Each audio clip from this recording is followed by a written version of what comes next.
নমস্কাৰ বন্ধু বান্ধৱীসকল, আজি মই পানীলাও কেনেদৰে কাটিলোঁ তাকে মই অকণমান দেখুৱাম। এইটো পাচলি কটা মেচিন হয়, এইটো কাপ মানে কাটাৰৰ খাপ। এইটোৱে কেনেকৈ লগাম মই তাকে দেখুৱাম। এইখিনি পাচলি দি এনেকৈ দিব লাগিব। এই কাপটো কেনেদৰে লগালোঁ মই দেখুৱাই দিলোঁ।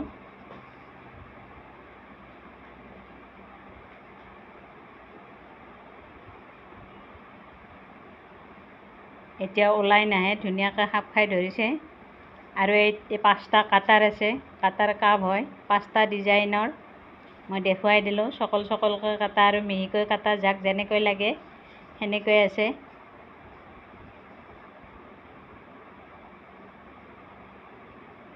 বহুত ধুনীয়া লাগে কাটি। এতিয়া কাপটো মই কেনেকৈ লগালোঁ তাকো দেখুৱাই দিলোঁ। ভিতৰত এইটো কেপ আছে, কেপটো মই এনেকৈ লগাই দিলোঁ। এতিয়া কাটাৰটো ওলাই নাহে। এতিয়া এই লাওখিনি মই বুকুখন এক্সট্ৰাকৈ ৰাখিছোঁ। বুকুখন এক্সট্ৰাকৈ নাৰাখিলেও হয়, কিন্তু মই অলপ শুকোৱাৰ দৰে হৈছে সেইকাৰণে ৰাখিছোঁ। আৰু পিচকৈ কাটি লৈ ইয়াত ভৰাই দিলোঁ। এইটো কেপেৰে আকৌ এনেকৈ অকণমান হেঁচি দিব লাগে। আগতে মই কাটিছোঁ আৰু কেনেকৈ কাটিলোঁ তাকে দেখুৱাই দিলোঁ। দেখিছেনে, ইমান ধুনীয়া হৈছে, দেখি মৰমে লাগে।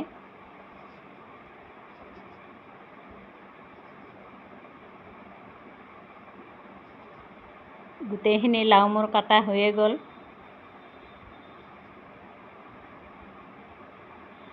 বহুত মৰম লাগে। আৰু গোটেইকেইটাও মই ইয়াৰে চাটনি বনাম। নৰসিংহ, আদা আৰু জলকীয়া আৰু অলপ জিৰা দিম, গোটা জিৰা।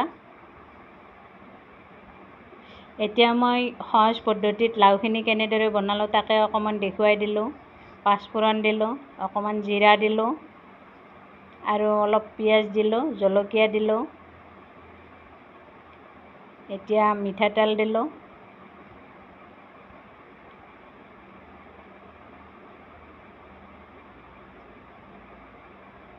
এইখিনি এতিয়া অকণমান ভাজি ল'লোঁ এনেকৈ। অলপমান আদা বটা দিলোঁ। পানীলাওত আদা বটা দিলে ভাল লাগে। নহৰু দিয়া নাই, হালধি দিলোঁ, ভাজি মছলা অকণমান দিলোঁ, জিৰা গুড়ি অকণমান দিলোঁ। এতিয়া লাওখিনি বহাই দিলোঁ মই এনেকৈ। একেবাৰে সহজ পদ্ধতিত বনাইছোঁ। লাওখিনি এনেকৈ বহাই দি অলপ লাৰি দিলোঁ। দি এতিয়া এটা মই আলু কাটি ৰাখিছিলোঁ, সেইটো দি দিলোঁ। এইফালে দালি উতলি আছে, দেখাই পাইছে।